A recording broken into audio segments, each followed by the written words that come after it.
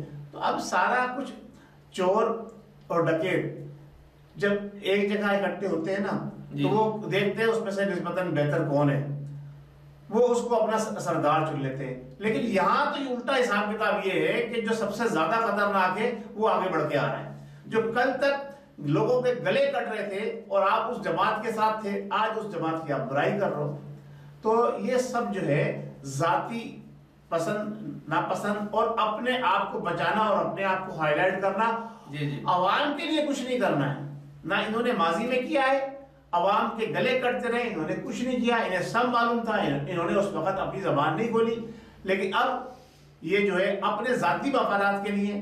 اب ان سے پوچھئے کہ جب انہوں نے کراچی کی میئرشپ سنبھالی تھی اس وقت ان کے پاس کتنی موٹر سائیکلیں تھیں, کتنی گاڑیاں تھیں, کتنے بنگلے تھے, کتنی جائیداد تھی, اور آج جو یہ زندگی گزار رہے ہیں اس میں کتنا فرق ہے. اسی طرح سے متحدہ قومی موومنٹ کے اور جو دیگر MNAs MPAs ہیں جن کو یہ کہہ کر لایا گیا تھا کہ غریب لوگ ہیں, ان کو غریب ہم پرور جماعت ہے, ان کے بینک بیلنس کہاں کہاں دنیا کے اندر ہے. مصطفیٰ صاحب کے خود بینک بیلنس کہاں کہاں دنیا میں ہے, یہ آپ ذرا سا پوچھ لیجیے سے. یہ کیا عوام کی خدمت کریں گے اس وقت. دیکھیں وہ یہ کہتے ہیں جو پانی اوپر سے گرتا ہے وہ جیسا ہوتا ہے وہ ویسے ہی نیچے والے وہ کرتا چلا جاتا ہے. گندا پانی گرے گا سب کو گندا کرتا چلا جائے گا, صاف پانی ہوگا سب کو شفاف کرتا چلا جائے گا. ہمارے اوپر والے گندے ہیں. آپ چاہے سندھ میں لے لیں چاہے مرکز میں لے لیں, چاروں طرف اس وقت جو ہے وہ گند پھیلا ہوا ہے اور وہ گند پوری عوام کو گندا کر رہا ہے, عوام کو قصوروار ٹھہرا رہا ہے.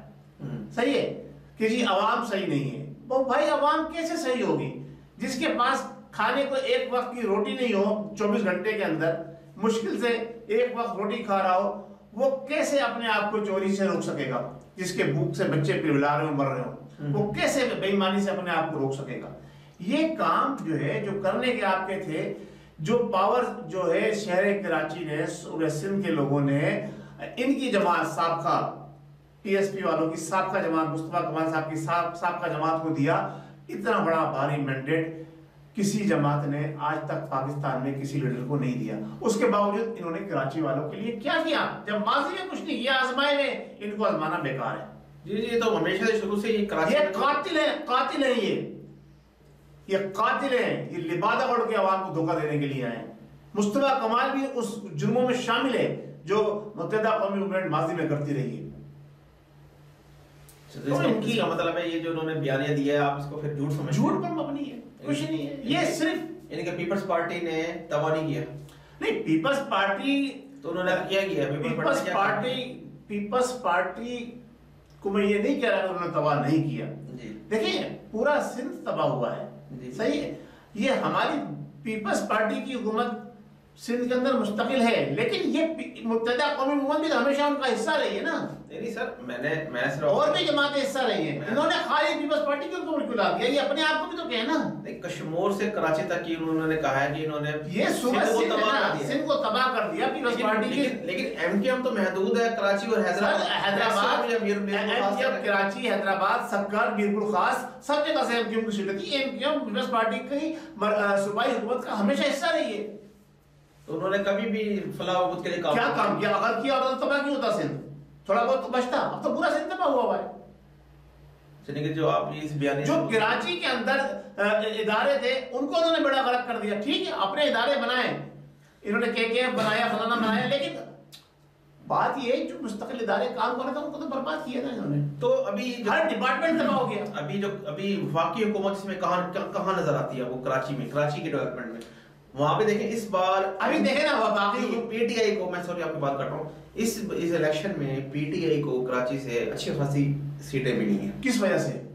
تو انہوں نے اسی وجہ سے ملی نا کہ لوگ جو ہے متحدہ قومی موومنٹ سے تنگ آ چکے تھے, پیپلز پارٹی سے تنگ آ چکے تھے. تو انہوں نے کہا کہ بھئی ہم اشپوز بات ہیں. انہوں نے کیا کیا؟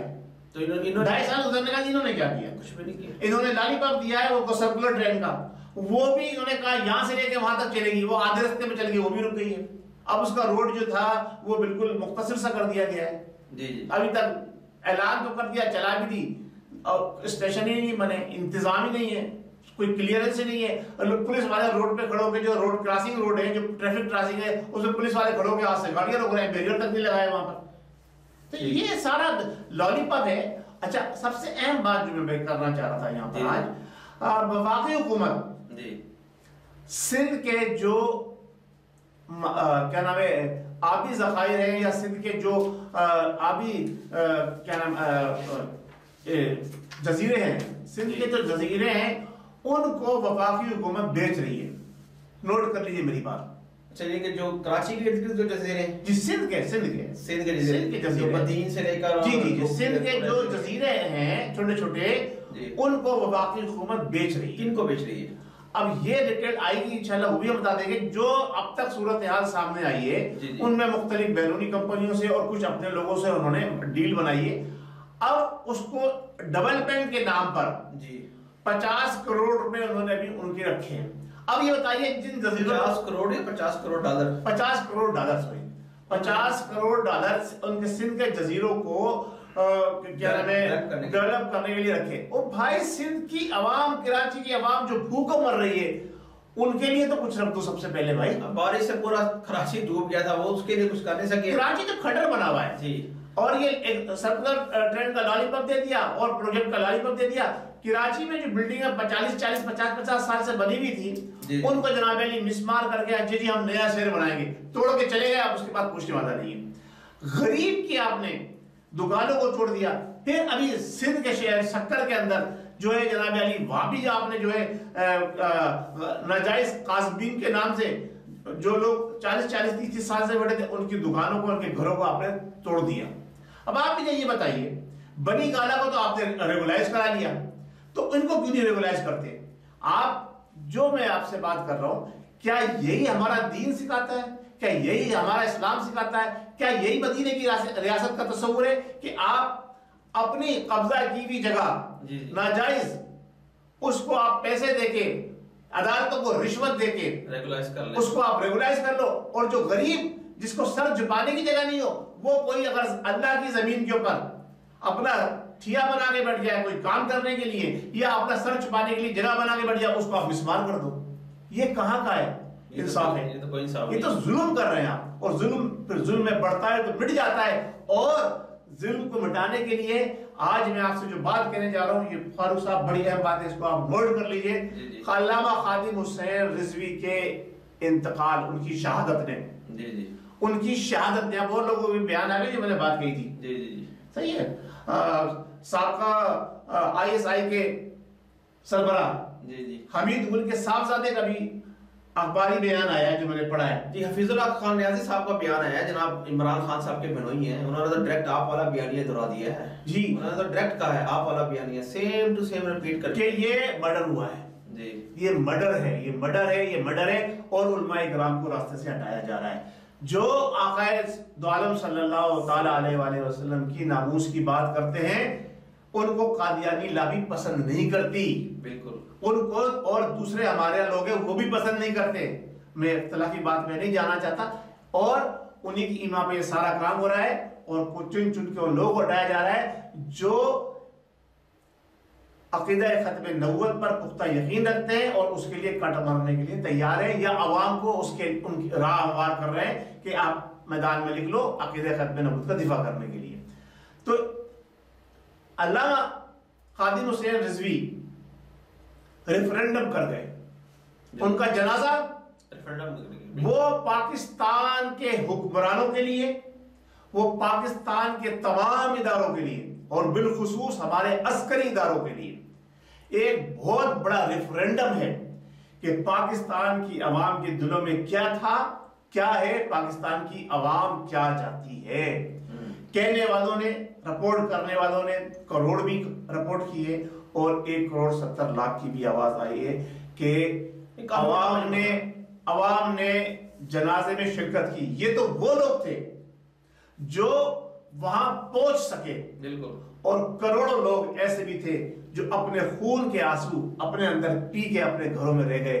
یوں کہ موجودہ حالات کے اندر وہ مالی طور پر اتنے مستحکم نہیں تھے کہ کراچی سے اٹھ کے یا پاکستان کے دوسروں حصوں سے اٹھ کے وہاں جا سکتے. بالکل وسائل نہیں تھے ان کے پاس, اور پریشانی کے اندر، غم کے اندر انہوں نے بس یہی بہتر جانا کہ گھر سے بیٹھ کے اپنے خون کے آنسو پیتے رہے. تو یہ جو کروڑوں لوگ وہاں پہنچے تھے، یہ ہمارے اداروں کے لیے، ہماری حکومت کے لیے اور ان تمام سیاسی اور مذہبی لیڈروں کے لیے کھلا ریفرینڈم ہے. جو لوگ بان بندی کا خطبہ بنا کے جو نا اپنی آوازیں نکال لیں گے، ہم یہ کر دیں گے، ہم وہ کر دیں گے، اور خاص طور سے یہ اتنا بڑا تماچا ان بھانڈوں کے اوپر ہے جو حکومت وقت کے ساتھ مل کر ہر وقت راگ الاپتے رہتے ہیں. اور انہوں نے کہا جی وہ خادم حسین رضوی کا جنازہ جو ہے وہ کیا نام ہے علی ایٹم بم پھاڑ گیا کرونا کا. شرم آنی چاہیے تم لوگوں کو. تم لوگ پتہ نہیں کس نطفے سے پیدا ہوئے ہو کہ تمہیں یہی نہیں پتا کہ تمہیں کس وقت کیا بات کرنی چاہیے. تمہارا ایمان ہے یا نہیں ہے، اس بات کے اوپر بھی اب تو میرا بلیف اٹھ گیا کہ تم لوگ جو ہے نا اصل اپنی اولاد ہو اپنے ماں باپ کی، یا اب میں دوسری بات کہنا نہیں چاہتا، آپ سمجھدار کے لیے اشارہ کافی ہوتا ہے. جن لوگوں نے یہ باتیں کی ہیں، ایک صاحب نے اور ایک وہ کیا نام ہے گل، کیا نام ہے اس کا اپنا تاج گل نہیں، ایک اور شہباز گل، انہوں نے بھی اس ترجمان ہے، انہوں نے بھی اس قسم کی باتیں کی ہیں. تو بات صرف کہنے کی یہ ہے بھائی، یہ آپ کے منہ پر کھلا تماچا تھا. اور ادارے بھی سن لیں اور دیکھ لیں، آپ نے تحریک لبیک والوں کا ووٹ کھایا ہے، ہضم کیا ہے، چوری کیا ہے. یہ اس وقت بھی وہ لوگ کہتے رہے، خادم حسین بھی رضوی کہتے رہے کہ ہمارا ووٹ چوری ہوا ہے. آپ نہیں مانے. اب عوام نے پاکستان کی نہیں، پوری دنیا نے سوشل میڈیا میں دیکھ لیا. ہمارا میڈیا بھی انتہائی شرمناک گھناؤنا کردار ادا کرتا ہے وہاں پر جہاں بات آتی ہے نظام مصطفیٰ کے چاہنے والوں کی، جہاں بات آتی ہے تحریک لبیک والوں کی، جہاں بات آتی ہے ان لوگوں کی جو عاشقان رسول صلی اللہ تعالیٰ علیہ وسلم ہیں. ہاں پورے میڈیا نے ایک دروازہ توڑنے کے اوپر تو بڑا شور مچایا تھا، صحیح ہے، آج تک، اور مقدمہ بھی پریشر میں آ کے ہماری ایجنسیوں نے قائم کر دیا. اب ہماری ایجنسیاں کیوں سو رہی ہیں؟ اب ہماری ایجنسیاں کیوں نہیں جاگ رہی؟ اب ہمارے ادارے کیوں نہیں جاگ رہے؟ سپریم کورٹ آف پاکستان کیوں نہیں جاگ رہی کہ عوام کیا چاہتی ہے پاکستان کی؟ عوام پاکستان کی چاہتی ہے کہ آقائے دو عالم سید المرسلین شفیع المذنبین انیس الغریبین خاتم النبیین محمد مصطفیٰ صلی اللہ تعالی وسلم کا جو نظام ہے حقیقی معنوں میں وہ پاکستان کا مقدر بننا چاہیے. یہ عوام نے ریفرینڈم کر دیا، کھلا ریفرینڈم. کسی الیکشن کی ضرورت نہیں ہے، کسی الیکشن کی ضرورت نہیں ہے. ریفرینڈم کے بعد حکومت جو ہے ان لوگوں کو دے دینی چاہیے، بلا کر انہیں کہ آپ حکومت سنبھالیں، آپ حکومت چلا سکتے ہیں. کن کو دے دینی چاہیے؟ جو لوگ نظام مصطفیٰ کے دائی ہیں. جی جی. اچھا، دوسری بات یہ کہ اپنے ناظرین کے لیے ہم یہ بات کرنا چاہ رہے تھے کہ جناب میاں محمد نواز شریف اور میاں محمد شہباز شریف کی جو والدہ ہیں وہ گزشتہ دن انتقال کر گئی ہیں. تو ہم بھرپور تعزیت کا اظہار کرتے ہیں جناب میاں محمد نواز شریف صاحب اور جناب میاں محمد شہباز شریف صاحب سے. تو ان کی جو میت ہے وہ پاکستان کے لیے روانہ کر دی گئی ہے، اور جناب میاں محمد شہباز شریف اور حمزہ شہباز شریف کی پے رول پہ رہائی کے لیے کوششیں شروع کر دی گئی ہے. تو نواز شریف اپنی والدہ کو قاطع لینے کے لیے ضرور تشریف لا رہے ہوں گے ساتھ میں؟ نہیں، وہ مریم نواز نے ان کو روک دیا ہے کہ آپ جو ہے نا یہاں پر نہ ہی آئے، غاصبوں کی حکومت ہے. بیسیکلی ان میں حوصلہ نہیں آنے کا سر. نہیں، بات بھی صحیح ہے. نہیں بات بھی، اگر مریم نواز کی اس بات کی میں تائید کرتا ہوں کہ غاصبوں کی حکومت ہے جی، لیکن غاصبوں کی حکومت سے آپ ڈر کے بھاگے نہیں، آپ میں آنکھ ڈال کے باتیں کریں. جس طرح خادم حسین رضوی بات کر گیا، آپ کو 3 مرتبہ وزارت عظمیٰ ملی. اگر آج آپ ملک سے باہر ہیں تو اس کی وجہ صرف یہی ہے کہ آپ نے صحیح معنوں میں عوام کی ترجمانی نہیں کی، آپ نے وہ کام نہیں کیے عوام کے لیے جو کرنے چاہیے تھے. بھٹو کو گزرے ہوئے صدیاں گزر گئی، ایک مختصر سے عرصے کے لیے آیا تھا، آج بھی لوگوں کے دلوں میں زندہ ہے. بالکل ایسے ہی. تو آپ کچھ کر جاتے تو آپ کو جانا نہیں پڑتا. یہ عوام آپ کے سامنے اور ان لوگوں کے درمیان شیشہ پلائی کی دیوار بن جاتی، بالکل، جو لوگ آپ کو ہٹانا چاہتے تھے. اور دوسرا جو ہے، کل پی ڈی ایم کا جلسہ ہوا ہے، آپ کو پتا ہے پشاور میں، تو اس میں جناب مولانا فضل الرحمان صاحب نے تو ڈائریکٹ کہہ دیا ہے کہ فوج اگر سیاست میں آئے گی، حصہ لے گی تو اس کا نام بھی لیا جائے گا. آپ اس بارے میں کیا کہتے ہیں؟ نہیں، فوج اگر سیاست میں آئے گی تو اس کا نام نہیں، بات تو سنیں. فوج اگر سیاست میں آئے گی تو اس کا نام لیا جائے گا, مگر نام کہاں لیا جائے گا؟ میڈیا پہ لیا جائے گا, الیکشن کمپین کے اندر اوپن لیا جائے گا. جیسے وہ لے رہے ہیں ابھی سر, وہ ڈائریکٹ کہتے ہیں کہ فوج کر رہی ہے, سب جو کام ہوتا ہے وہ الزام فوج پہ لگا دیتے ہیں. نہیں, آپ یہ بتائیے سلیکٹڈ حکومت ہے کیا مطلب؟ سلیکٹڈ حکومت ہے کیا مطلب؟ اگر وہ جیت جاتے تو سلیکٹڈ نہیں تھے, ابھی اگر پی ٹی اے جیت گئی ہے تو وہ سلیکٹڈ ہو گئی ہے. سر یہ اچھا, اب آپ یہ بتائیے کہ معذرت کے ساتھ ہمارے لا اینڈ آرڈر ایجنسیز کے جو بیانیے آتے ہیں وہ کیا سیاست سے بھرے ہوئے نہیں ہوتے؟ سر وہ اگر لا اینڈ آرڈر, جیسے ابھی یہ آئی ایس پی آر کا اگر ترجمان جو ہے وہ جو بھی حاضر سروس میجر جنرل ہوتا ہے, وہ اگر کوئی بات کرتا ہے تو یہ پاکستان کو بنے میں کتنا عرصہ ہو گیا؟ پاکستان کی داخلی امور جو بھی ہے جس میں انڈیا کے ساتھ معاملات ہیں, پاکستان تحریک طالبان جو کالے دم تنظیم ہے ان کے بارے میں جو معاملات ہیں, وہ پاکستان کو بنے میں کتنا عرصہ ہو گیا؟ آلموسٹ 70 پلس ہو گئے, 73 ایئرز ہو گئے. یہ آئی ایس پی آر کا جو ترجمان کب سے بننا شروع ہوا, کب سے آنا شروع ہوا عوام کے سامنے؟ یہ ابھی مشرف کے دور میں سٹارٹ ہوا. کیوں سر ایک ادارہ بنانا تھا, کیوں عوام کے اور فوج کے, ایک ادارہ ہونا چاہیے تھا. نہیں ہونا چاہیے. پھر آپ ہر ڈپارٹمنٹ کا ایک ترجمان بنائیے. سنیے میری بات سن لیجیے. دیکھیے ہماری فوج جو ہے ایک ادارہ ہے, وہ ماتحت کس کے؟ حکومت کی. تو حکومت کے پاس ترجمان نہیں ہے؟ حکومت کا ترجمان موجود ہے, وہ بتائے. سر جی وہ جو آرمڈ فورسز سے ریلیٹڈ جو بھی بات ہوگی تو وہ آرمڈ فورسز کا نمائندہ بتائے گا نا. آرمڈ فورسز کا نمائندہ حکومت کو جواب دے, وہ حکومت کو جواب دے, حکومت سے کہے وہ بیان کرے. آپ یہ کہانی دیکھیں, یہ سمجھے گی, میں بالکل بات کو سمجھ گیا ہوں. مولانا فضل الرحمان نے اگر یہ بات کہی ہے کہ اگر فوج سیاست میں آئے گی تو ہم اس کا نام لیں گے, میں کہتا ہوں فوج سیاست میں نہیں بھی آئے گی تو بھی اس کا نام لینا چاہیے. سیاست میں رہ کر کیا کیوں نہیں لینا چاہیے؟ فوج کا مقدس گائے ہے, کیا آسمان سے اتری ہے فوج؟ کیا مقدس گائے ہیں؟ یہ جو چور ہیں, یہ کون ہے فوج میں جو چور ہیں؟ سن لیجیے, جو فوج میں چور ہیں, ڈاکو ہیں, دھوکے باز ہیں, مگر کرنے والے ہیں, بے ایمان ہیں, ان کا نام ہر جگہ میں لینا چاہیے. فوج میں جو چور ڈاکو ہیں, اسی طرح سے سیاست دانوں میں جو چور ڈاکو ہیں ان کا نام بھی لیں. جو دینی حلقوں کے اندر چور ڈاکو ہیں ان کا نام بھی لیں. جی جی, اس میں کیا برائی ہے نام لینے میں یار؟ صحیح. یعنی کہ آپ ان کے بیانے سے متفق ہوتے ہیں. میں جو کہہ رہا ہوں ہر چور اور ڈاکو کا نام لو, میں پہلے بھی کہہ چکا ہوں, ہر چور اور ڈاکو بلا تفریق. پاکستان کے اندر کوئی بھی چوری کر رہا ہے, ڈاکہ ڈال رہا ہے, مکر کر رہا ہے, فریب کر رہا ہے, پاکستان کے کنسٹیٹیوشن کے ساتھ کھیل رہا ہے, پاکستان کی کنسٹیٹیوشن کو توڑ رہا ہے, پاکستان کی کنسٹیٹیوشن کی دھجیاں بکھیر رہا ہے, چاہے وہ کوئی بھی ہو, چاہے وہ چیف جسٹس آف پاکستان ہو, چاہے وہ chief of the army staff ہو, چاہے وہ صدر پاکستان ہو, چاہے وہ پرائم منسٹر پاکستان ہو, اس کے خلاف ہم بولیں گے, ہم بولیں گے اور عوام بولیں گے اور بولتا رہنا چاہیے. چلے ٹھیک ہو گیا سر, انشاءاللہ آج جو ہماری گفتگو ہوئی ہے ان چیزوں کو اگر بے نقاب نہیں کیا, اسی وجہ سے تو ہم پاکستان میں اب تک جو نا پاکستان پر بار نہیں چڑھ سکا, جو پاکستان کی اصل اساس تھی اس تک نہیں پہنچ سکا. پاکستان کو Islamic republic of Pakistan Zulfikar Ali Bhutto کے دور میں قرار دے دیا گیا, لیکن سپریم لا قرآن و سنت کو قرار دے دیا گیا. کہاں عمل ہو رہا ہے؟ یہ انہی جیسے لوگ ہیں, انہی جیسے اداروں کی وجہ سے. اس میں مولوی حضرات بھی شامل ہیں, فضل الرحمان جیسے مولوی بھی شامل ہیں, میں تو فضل الرحمان کے فیور میں نہیں ہوں, وہ بھی شامل ہیں. لیکن جو بات اگر وہ چور بھی اگر یہ کہتا ہے, کوئی سچی بات کہتا ہے تو بات صحیح ہے. ٹھیک, تو امید ہے ناظرین آج کا پروگرام آپ کو ہمارا ضرور پسند آیا ہوگا. انشاءاللہ اگلے پروگرام میں مزید موضوعات کے ساتھ آپ کی خدمت میں حاضر ہوں گے. لیکن یہاں پروگرام ختم کرنے سے پہلے ایک بار پھر میں اپنے سامنے سے کہتا ہوں کہ اب پاکستان میں کسی بھی ریفرنڈم کی ضرورت نہیں ہے. تحریک لبیک کے بانی خادم حسین رضوی کا جنازہ اس بات کا ثبوت دے چکا ہے کہ پاکستان کی ہسٹری کیا, پچھلے 50 سالہ 100 سالہ ہسٹری کے اندر کہیں اتنا بڑا جنازہ دیکھنے میں نہیں آیا. کتنے ان کے عاشق تھے. ایک بات اور نوٹ کر لیجئے, صرف اہل سنت والجماعت کے لوگ نہیں تھے, ہر مکاتب فکر سے تعلق رکھنے والے وہاں سوائے قادیانی وہاں لوگ موجود تھے. جی.